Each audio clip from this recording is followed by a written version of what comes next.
Welcome, Mr. Amir. I know we talked earlier, a few months back, about having this interview on your work with Dava Healthcare Pharmacy.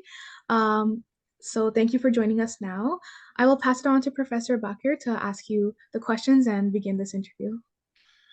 जी हुज़ैफ़ा, अस्सलाम वालेकुम, खुश आमदीद हमारे programme में। हम आपकी कहानी सुनना चाहते हैं दवा फार्मेसी की। आपके बारे में जानना चाहते हैं, ये ख्याल आपके जहन में कैसे आया, कैसे आपने आगे ये निज़ाम कायम किया सस्ती दवाएं लोगों तक पहुंचाने का, इसके बारे में बताइए हमें। वालेकुम सलाम। सबसे पहले जज़ाकल्लाह, आपने इतना काबिल समझा कि इंटरव्यू लेने। ये जो दवा हेल्थ केयर है, ये मैं सबसे पहले अपना एक इंट्रोडक्शन करा देता हूँ। मेरी फैमिली जो है सिंस 1962 अर्ली 60s से हमारी फैमिली फार्मास्यूटिकल इंडस्ट्री से ताल्लुक़ रखती है, और सिंस 1970s मैन्युफैक्चरिंग और मुख्तलिफ़ किस्म की मार्केटिंग में फार्मास्यूटिकल ड्रग्स की इन्वॉल्व है। 2000 तक पाकिस्तान के अंदर मोस्टली फार्मास्यूटिकल की जो ड्रग्स थी जुल्फ़िकार अली भुट्टो के ज़माने में, वो तो जेनेरिक्स में मोस्टली प्रिस्क्राइब होती थी, जेनेरिक्स में ही प्रमोट होती थी। बट लेट 90s में कॉन्सेप्ट बिल्ड होना शुरू हुआ जो ब्रांडेड मेडिसिन का था, जो पूरी दुनिया में था, वो पाकिस्तान ने अडॉप्ट करना शुरू किया। और फिर हमारी फैमिली में ब्रांडेड मेडिसिन के बिजनेस में इन्वॉल्व होना शुरू हुई। और 2010 तक एक पाकिस्तान की one of the leading company थी, उसमें पार्टनरशिप में अमंग माई एंसेस्टर्स और दूसरे कुछ लोग इन्वॉल्व थे, उन्होंने उस कंपनी को बनाया। फिर एक कंपनी है स्विस फार्मास्यूटिकल प्राइवेट लिमिटेड, वो कंपनी हमारी फैमिली ने टेक ओवर की इन 2011, और मेरी इन्वॉल्वमेंट उस कंपनी में 2016 से थी।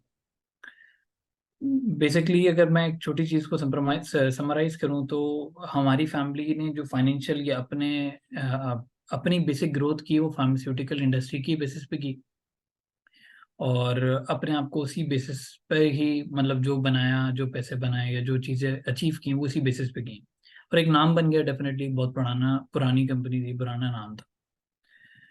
2009 के अंदर एक मेरे जो दादा थे, उन्होंने एक हॉस्पिटल बनाया कराची में, इंडस हॉस्पिटल के नाम से। उनके साथ काफ़ी लोगों ने इन्वेस्ट भी किया, invest in term of donate किया, और एक ऐसा स्ट्रक्चर डेवलप किया जो पाकिस्तान के अंदर फ्री हेल्थ केयर के ऊपर काम करता है। वो free health care on a standard of जो पाकिस्तान के अंदर को आम बंदा सोच भी नहीं सकता। या तो बहुत इलीट क्लास उसको एक्सेस कर सकती थी, या वो पाकिस्तान से बाहर ही मिल सकता था, पाकिस्तान के अंदर वो एक्सेसिबल नहीं था। तो एक हॉस्पिटल बनाया, डेफिनेटली डिमांड बहुत ज़्यादा थी। हॉस्पिटल बहुत छोटा था, वो हॉस्पिटल बढ़ते बढ़ते आज माशाल्लाह मेरे ख्याल 15-16 हॉस्पिटल तक पहुंच गया है। और वो पाकिस्तान के अंदर इस वक्त मेरे ख्याल महीने के लाखों, मिलियंस में बल्कि मैं बात करूंगा कि पेशेंट्स डील करता है। तो 2021 की ये बात है, 21 की, जी 21 की बात है, 21 के अगस्त की, कि मैं इंडस हॉस्पिटल में, मेरे दादा का आखिरी वक्त था, तो मैं वहाँ खड़ा हुआ था। तो एक पेशेंट एक मेरे पास आया, उसने कहा, एक पर्ची थी उसके हाथ में, उसने कहा कि मुझे बताइएगा फार्मेसी कहाँ है।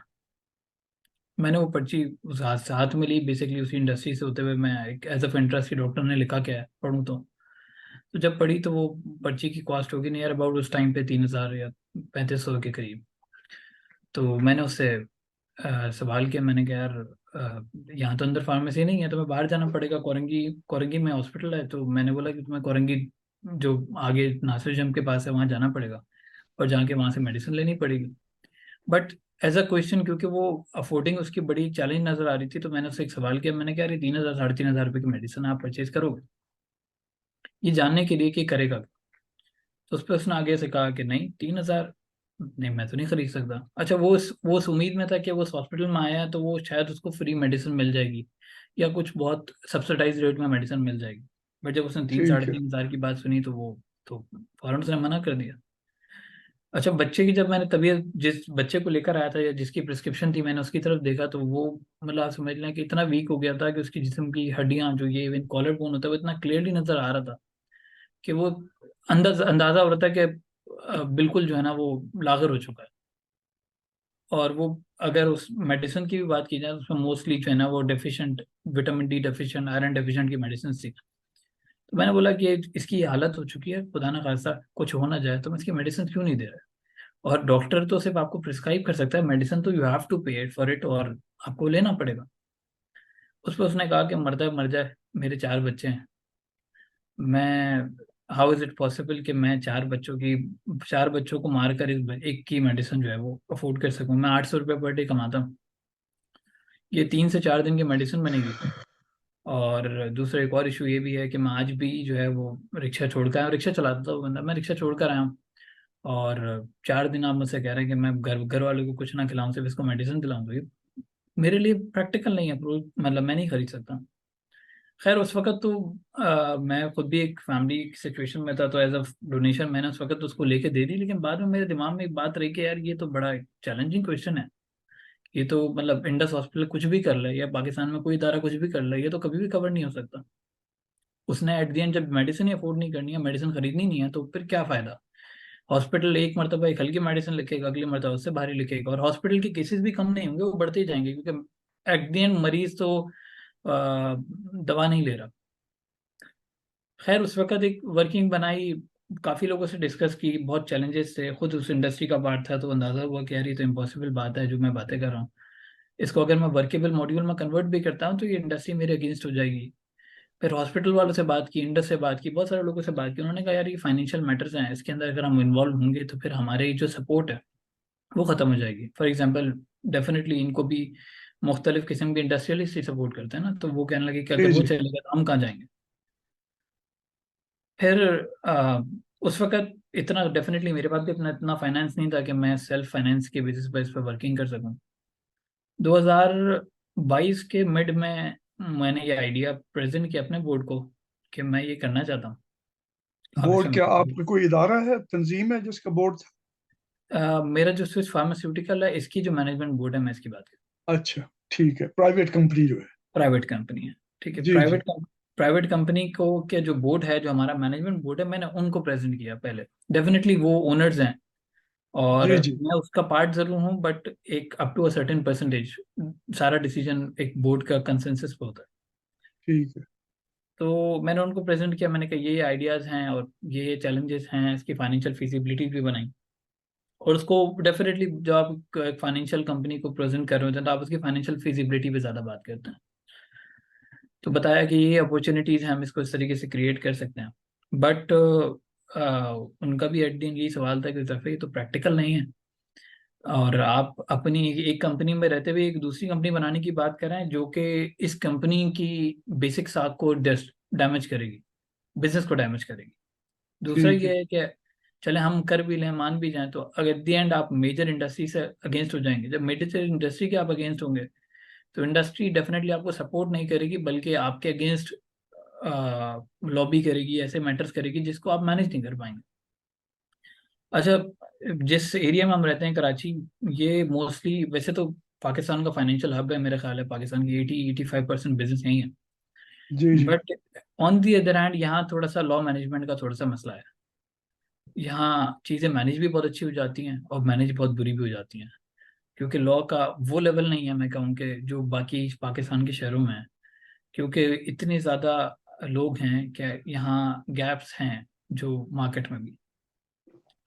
तो थ्रेट्स थे डेफिनेटली उसको लेकर। मुझे क्या, ये नहीं कहूँगा कि किसी ने को डायरेक्टली किसी ने थ्रेट किया या किसी ने ये आइडिया सुन के कहा कि नहीं मैं आपके अगेंस्ट हो जाऊंगा, बट डेफिनेटली आप आ, पाकिस्तानी $5 बिलियन की इंडस्ट्री के अगेंस्ट आप बात कर रहे हैं, तो थ्रेट आपको फील होता है कि यार कहाँ हो सकता है। ठीक है। फिर वर्किंग चल फिर मैंने उनसे बात की, मैंने कहा अच्छा आप इतना तो मुझे इजाज़त दें कि मैं जो है ना इसकी एक बेसिक अप्रूवल तक तो काम करूँ, एक चलें फाइनेंशियल मॉड्यूल तक तो काम करने की इजाज़त दें, फिर हम देखेंगे कैसे कर सकते हैं। उन्होंने इजाज़त दी, उन्होंने कहा ठीक है आप फाइनेंशियल मॉड्यूल तक काम कर लें, अगर वर्केबल नज़र आया तो then will talk about it, अगर नहीं समझ में आया तो हम इसको छोड़ देंगे। तो हमारा एक बेसिक एमओयू हुआ, हमने आगे काम शुरू किया, टीम फाइनलाइज की जो इसकी बेसिक वर्किंग में इन्वॉल्व थी। उन्होंने इसके फाइनेंशियल्स अच्छा। पे काम किया और सारी चीज़ों पे काम किया। तो टीम एट द एंड एक दिन इस पॉइंट पे पहुंची कि इसका फाइनेंशियल निकालना इम्पॉसिबल है, क्योंकि आप वंस आप जब एक महंगी चीज़ बेचते हैं तो वो महंगी चीज़ के अगेंस्ट उसका मार्जिन जो है ना वो भी नंबर्स में बहुत ज़्यादा होता है। फिर अगर आप प्रोटोकॉल या डेफिनेटली यहाँ ये नहीं कहूँगा कि कराची में सारी फार्मेसी को बहुत अच्छी बनी हुई है, बट अगर आप कोई क्वालिटेटिव सिस्टम को अगर तोड़ते हैं तो वो फिर सस्ता देने का कोई पॉइंट नहीं है। आप क्वालिटी ख़राब करके सस्ता दे देंगे तो वो शायद आपका शॉर्ट टर्म में तो बिजनेस बन जाएगा, but in a longer term वो आपको फायदा नहीं देगा, या उसके ऊपर आपको थ्रेट्स जो है ना वो हमेशा रहेंगे, लीगल थ्रेट्स रहेंगे, क्योंकि आप क्वालिटी पूरी नहीं कर रहे। तो जब हम क्वालिटी की कॉस्ट डाल रहे थे तो वो बहुत महंगी कॉस्ट है, और वो फाइनेंशियली वायबिलिटी नहीं बन पा रही थी। फिर हमने उसके साथ एक कमर्शियल मॉड्यूल भी ऐड किया कि हम ओनली जेनेरिक नहीं करेंगे, हम कमर्शियली भी प्रोडक्टों को एडअप करेंगे, हम एक मिक्स मॉड्यूल बनाएंगे जिसके तहत हम इसको करेंगे। उसको फिर हमने उस तरीके से फाइनेंशियली वायबल कर लिया। फिर हम बोर्ड के पास वापस गए तो बोर्ड ने कहा कि मसला ये है कि जो कमर्शियल कंपनीज हैं वो आपको वक्त तक तो सप्लाई करेंगी जब तक आपका उनको आइडियोलॉजी क्लियर नहीं पता, लेकिन जब उनको पता चल जाएगी कि आप उनके अगेंस्ट हैं तो आपकी सप्लाई बंद कर देंगे। अच्छा, रिसेंटली कराची में एक ऐसा केस हुआ था कि कुछ कमर्शियल कंपनीज ने एक हमारा न्यूअर ग्रुप था, आप कह लें कि एक कंपनी थी पाकिस्तान में with the name of medicine more Tabiyat dot P K. ये फॉरेन इन्वेस्ट मतलब वीसी बेस्ड कंपनी थी पाकिस्तान में, और उन्होंने काम किया था, उन्होंने डिस्ट्रीब्यूशन सेटअप को चैलेंज किया था। तो उनका एट द एंड नुकसान उनको ये हुआ कि वो उनको कंपनी ने सप्लाई बंद कर दी। जब सप्लाई बंद कर दी तो उनका पूरा आइडिया ही खत्म हो गया। तो हम इस सिचुएशन में आ गए कि हम अगर खुदा ना खासा हमारे साथ ऐसा कुछ हो गया तो हम क्या करें। खैर, मैनेजमेंट ने मना कर दिया, रिफ्यूज कर दिया कि हम इतना इनिशियल फेज में इन्वेस्ट नहीं कर सकते, तो आप देख लें अगर आप अपने लेवल पे कर सकते हैं। तो मैंने अच्छा, फिर मैं अपने जरा उज़ैफ़ा थोड़ा सा आपसे पूछ लूं। जी जी। आप ये तजवीज़ कर रहे थे कि एक आपकी कंपनी या उसी के अंदर कोई और कंपनी बना के डिस्ट्रीब्यूशन का काम करें, आप जेनेरिक दवाइयां बेचने का, यही कह रहे हैं ना? नहीं, फार्मेसीज बनाए, रिटेल की रिटेल करें। रिटेल करें जेनेरिक मेडिसिन, जी राइट? हाँ, जी। ठीक है। उसकी आप फार्मेसी बनाना चाहते थे जिसकी आप मंजूरी लेना चाहते थे अपने बोर्ड से, उन्होंने कहा ये नहीं हो सकता क्योंकि जो आम दवाइयां बेच रही हैं फार्मेसीज वो आपके खिलाफ हो जाएंगी, फार्मास्यूटिकल कंपनी आपके खिलाफ हो जाएंगी। ठीक है ना, आपको सप्लाई नहीं मिलेगी दवाइयों की। जी ऐसा ही। ठीक खैर, फिर हमने क्योंकि हमारा ओनली जेनेरिक पर वाइबिलिटी नहीं थी, हमारी जो वाइबिलिटी बन पा रही थी वो जेनेरिक प्लस कमर्शियल पे बन पा रही थी। है, अच्छा, ठीक है। तो आपने ये फार्मूला निकाला कि हम दूसरी दवाइयां भी बेचेंगे, जेनेरिक भी बेचेंगे, हम ये लोगों पे छोड़ देंगे वो कौन सी खरीदते हैं। ऐसा ठीक ही है ना? ऐसा ही। लोगों को ये यकीन होगा कि इसकी क्वालिटी वही है जो आम कमर्शियल तरीके से बनती है दवा उसके बराबर, जी लेकिन इसकी कीमत कम है क्योंकि जी इसमें कमर्शियल मुनाफा नहीं रखा गया। तो जो उस पे लेना चाहे गरीब आदमी जो इस्तिताअत नहीं रखता कि महंगी दवा खरीद सके, तो उसके लिए आपने खिड़की खोल दी कि ये रास्ता है। जी। हम जो पाक यूके कनाडा और यूएस के अंदर जो जेनेरिक मेडिसिन होते हैं वो एक छोटी सी डब्बी के अंदर एक ऐसे अनप्रेजेंटेबल वे में ज्यादा बिकती हैं। पाकिस्तान के ठीक है। अंदर उसकी presentation is same as branded. Pakistan के अंदर जो जेनेरिक मेडिसिन है ना, वो अगर आप जेनेरिक ले लें या ब्रांडेड ले लें, उसके अंदर पैकेजिंग या किसी किस्म की प्रेजेंटेशन के अंदर डिफरेंस नहीं होता। अच्छा, इट लुक्स द सेम। ठीक है। फिर हमने उस वक्त जो मेरे पास अपने फाइनेंशियल से जितने मैं कर सकता था, मैंने उसके बिहाफ पर एक ब्रांच खरीदी, एक ब्रांच रेंट आउट की, उसको बनाया, उसको इनिशिएट किया, एक से अच्छा, दो। और अभी तक टिल डेट मैंने अभी तक कोई फर्दर इन्वेस्टमेंट नहीं सीखी। नाउ डेफिनेटली मेरे पास इस वक्त अल्हम्दुलिल्लाह ये वसाइल भी हैं और मार्केट भी इतना रिस्पॉन्सिव है कि people are willing to invest, but I am currently मैं अभी इन्वेस्टमेंट फर्दर नहीं लेना चाह रहा। तो एक बात मैं, हुजैफा, जी आप जो है मतलब है कि जेनेरिक मेडिसिन ये जी। पाकिस्तान में बनती हैं या बाहर से बनी बनाई आप खरीदते हैं? हम जेनेरिक मेडिसिन फार्मास्यूटिकल मैन्युफैक्चरर से ही खरीदते हैं। पाकिस्तान में? जी। ओके, अच्छा, मेरा भी ठीक। एक क्वेश्चन है। जो सी जेनेरिक मेडिसिन हैं वो जो सी नॉट जेनेरिक मेडिसिन है उसी तरह ही काम करती हैं कि इनका इफेक्ट लेस होता है या इनकी क्वालिटी डिफरेंट होती है? अच्छा, इसका सिंपल मैं कह देता हूँ कि पॉलिसी या प्रैक्टिस सेम होता है। बहुत सारे केसेस में क्या होता है, branded manufacturer and generic manufacturer, even manufacturer भी सेम होता है, प्रोसेस भी सेम होता है। बट होता ठीक है। यूँ है कि ब्रांडिंग जब उसकी करी जाती है या उसको प्रमोट किया जाता है तो उसके ऊपर एक कॉस्ट एड ऑन होती है, डेफिनेटली टीम लगती है। हाँ, सही है। फिर उसके ऊपर आपको सीएमईज करनी पड़ती हैं, बहुत सारी एक्टिविटीज करनी पड़ती हैं to promote that product, to get that prescribe. तो उसकी वो कॉस्ट प्रमोशन का जब एडअप खर्चा होती है तो वो पे जैसे, आपको करनी पड़ती हाँ ठीक है, बिल्कुल सही है। तो आपने एक ऐसी फार्मेसी बना ली जिसमें आपने ब्रांडेड और जेनेरिक दोनों रख के चलाना शुरू की। अब आप इसे फ्रेंचाइज करना चाहते हैं पाकिस्तान में, या क्या आपके जहन में आ गए? अच्छा, इस वक्त हमारी माशाल्लाह 4 ब्रांचेज हैं अच्छा। कराची के अंदर। और हमारा ठीक है। टारगेट ये है, हम इंशाल्लाह बाय नेक्स्ट ईयर दिसंबर तक 30 ब्रांचेस तक इसको एक्सपैंड कर देंगे कराची लेवल। अच्छा। कराची लेवल पे तो हम लोग जो है वो इरादा नहीं रखते फ्रेंचाइज करने का, बट अच्छा डेफिनेटली हम पूरे पाकिस्तान लेवल पे जब जाएंगे तो हम इसको फ्रेंचाइज करेंगे। अच्छा, तो अभी, अब जो पहले आपको खदशा था कि फार्मास्यूटिकल कंपनियां या दवाइयां बेच तकसीम करने वाली कंपनियां खतरा महसूस करेंगे, वो नहीं है अब? तो रेजिस्टेंस है, ऐसा नहीं है कि अच्छा। रेजिस्टेंस नहीं है, बट किसी ने खुदा ना खासा कोई ऐसा पॉइंट नहीं दिया जिससे कोई थ्रेट फील हुआ। रेजिस्टेंस तो माइनर होती है हर काम में। अच्छा, लेकिन आपका मॉडल बन गया है, आपने जी फार्मेसी कायम कर ली हैं, लोगों ने आके दवाएं खरीदना शुरू कर दी हैं। जी। साल लोगों की तालीम भी हो रही होगी, जाहिर है वो पूछते होंगे यार ये दवाई सस्ती है, काम करेगी या नहीं करेगी। ऐसे ही। और डॉक्टर हजरात भी, क्योंकि उन्हें भी, डॉक्टर्स को भी बहुत से उनको कमीशन मिलते हैं फार्मास्यूटिकल कंपनी से। वो भी मरीज को कहेंगे नहीं नहीं ये नहीं खरीद रहा, मैं जो कह रहा हूँ वो खरीदनी है, उस कंपनी की खरीदनी है। तो उधर भी मजामत होगी। ऐसे ही। तो लेकिन आपका मॉडल कामयाबी से चल रहा है, आप अपना खर्चा निकाल रहे हैं। जो अल्हम्दुलिल्लाह। बोले। इसमें एक पॉइंट मैं ऐड अप करूंगा कि जो हमने बेसिकली इस कॉन्सेप्ट को लोगों के फेवर में कन्वर्ट करने के लिए एक स्क्रीन डेवलप की। वो मैं आपको स्क्रीन की अच्छा। नोट को मैं हाँ, उसकी वो स्क्रीन। बताइए जी, हाँ। ठीक है। हमने बेसिकली प्रिस्क्रिप्शन मेडिसिन के अगेंस्ट सबसे पहले उसको ऑल्टरनेट ब्रांड से कन्वर्ट किया। ठीक है। फॉर एग्जांपल हम let's take it this way, Panadol पूरी दुनिया में पैरासीटामोल का ब्रांड है। जी इफ आई जी, टॉक ठीक है। अबाउट पाकिस्तान में, जीएसके ही एक और प्रोडक्ट बनाती है कैलपॉल के नाम से। ठीक है। तो वो उसका जेनेरिक ऑल्टरनेट ब्रांड हो गया। ठीक है। और there are thousands of paracetamol जो कि मैन्युफैक्चर होता है। तो जब कंज्यूमर को मिड एंड मिला तो उससे फायदा ये हुआ कि कंज्यूमर मिड एंड पर आराम से कन्वर्ट हो जाता। उस पर ठीक है। डॉक्टर को भी इख्तलाफ नहीं होता, उस पर कंपनीज को भी इख्तलाफ नहीं होता। अच्छा। तो कि उससे सबसे अच्छी चीज ये हुई कि उसकी मिड जो, एंड से क्या मतलब है आपका? मिड एंड का मतलब ये है कि आपने दोनों बता दिए, ये कह रहे हैं आप? नहीं, 3 ऑप्शन होते हैं आपका। सबसे पहले अच्छा। For example let's take it this way, Pakistan में जो ओमिप्राजोल जो ब्रांड है उसमें लोसैक सबसे बड़ा ब्रांड है। ठीक है। लोसैक इस वक्त 720 रुपए का है।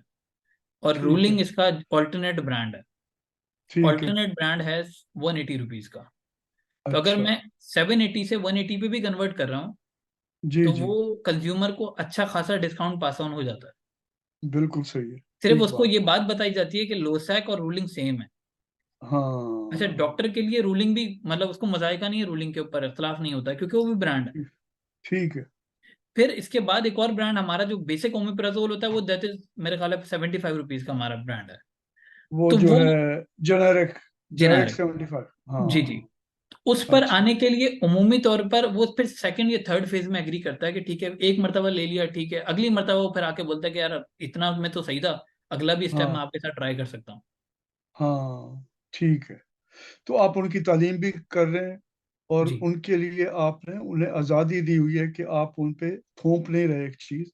आप कह रहे हैं कि जी ये भी है, ये भी है, ये भी है, आप फैसला करें। ऐसा ही है। और डॉक्टर हजरात को भी आप ये इख्तियार दे रहे हैं कि डॉक्टर उन्हें बताएं कि दवाओं के असर में कोई फ़र्क नहीं है, दवाएं एक जी जैसी हैं, जी इनकी कीमतें मुख्तलिफ हैं। जी इसको अमर्त्य सेन जो हैं उन्होंने कहा है कि आज़ादी का मतलब है लोगों के दायरे में वुसअत करना, जिसमें से वो चुन सकें चीज़ों को। तो जी आपने जो लोगों के चुनने के लिए जो चीज़ें हैं उसे वसी कर दिया है। तो आप लोगों की आज़ादी में इजाफा कर रहे हैं। और बहुत सारे लोग जो बेचारे इस्तिताअत नहीं रखते थे इन दवाइयों को खरीदने की, उनके लिए मुमकिन बना रहे हैं। जी तो ये नेकी का भी काम है, लोगों की भलाई का भी काम है। मैं बस आखिरी एक सवाल पूछना चाह रही हूँ, जी। और वो ये कि आपके पास कुछ नंबर्स हैं कि आपके कितने लोग आते हैं फार्मेसीज में, और रेगुलर या मंथली या एनुअल, और हाउ मच प्रॉफिट उनको मिल रहा है, या आपका मार्जिन कितना उन्हें डिस्काउंट मिल रहा है एनुअली। उस तरह के कुछ नंबर्स अगर आपके पास हो तो आप कभी बाद में शेयर कर सकते हैं। अच्छा, मैं एक वैसे मेरे पास इसकी नंबरिंग्स तो है। एवरेजली हमारे पास पर डे 670 to 900 के करीब पेशेंट आते हैं अच्छा। Per day. ठीक है। और एक जो फार्मेसी। चारों मिला के बता रहा अच्छा, 4 मिला के, हूँ जी। ठीक है। और एवरेजली जो डिस्काउंट पास ऑन उनको हो रहा है वो है 32%। अच्छा, ठीक है। क्योंकि बहुत सारे लोग नहीं परचेज करते, जैसे उनका कॉल होती है नहीं, जो डॉक्टर ने लिखा वही रहे, तो वो मैं इंक्लूड करके बता रहा हूँ 32%। ठीक है, जबरदस्त। अल्लाह आपको जज़ा दे, खुश रखे। हाँ बहुत नवाजिश आपकी, आप तैयार हुए और इस उम्र में आपको ये ख्याल आया, इसको अल्लाह कायम रखे, तरक्की दे। बहुत बहुत शुक्रिया इंटरव्यू देने का। इंशाल्लाह जज़ाक हम आपसे राब्ते में रहेंगे। ठीक है, जज़ाक शुक्रिया। खुदा हाफिज। खुदा हाफिज। खुदा हाफिज।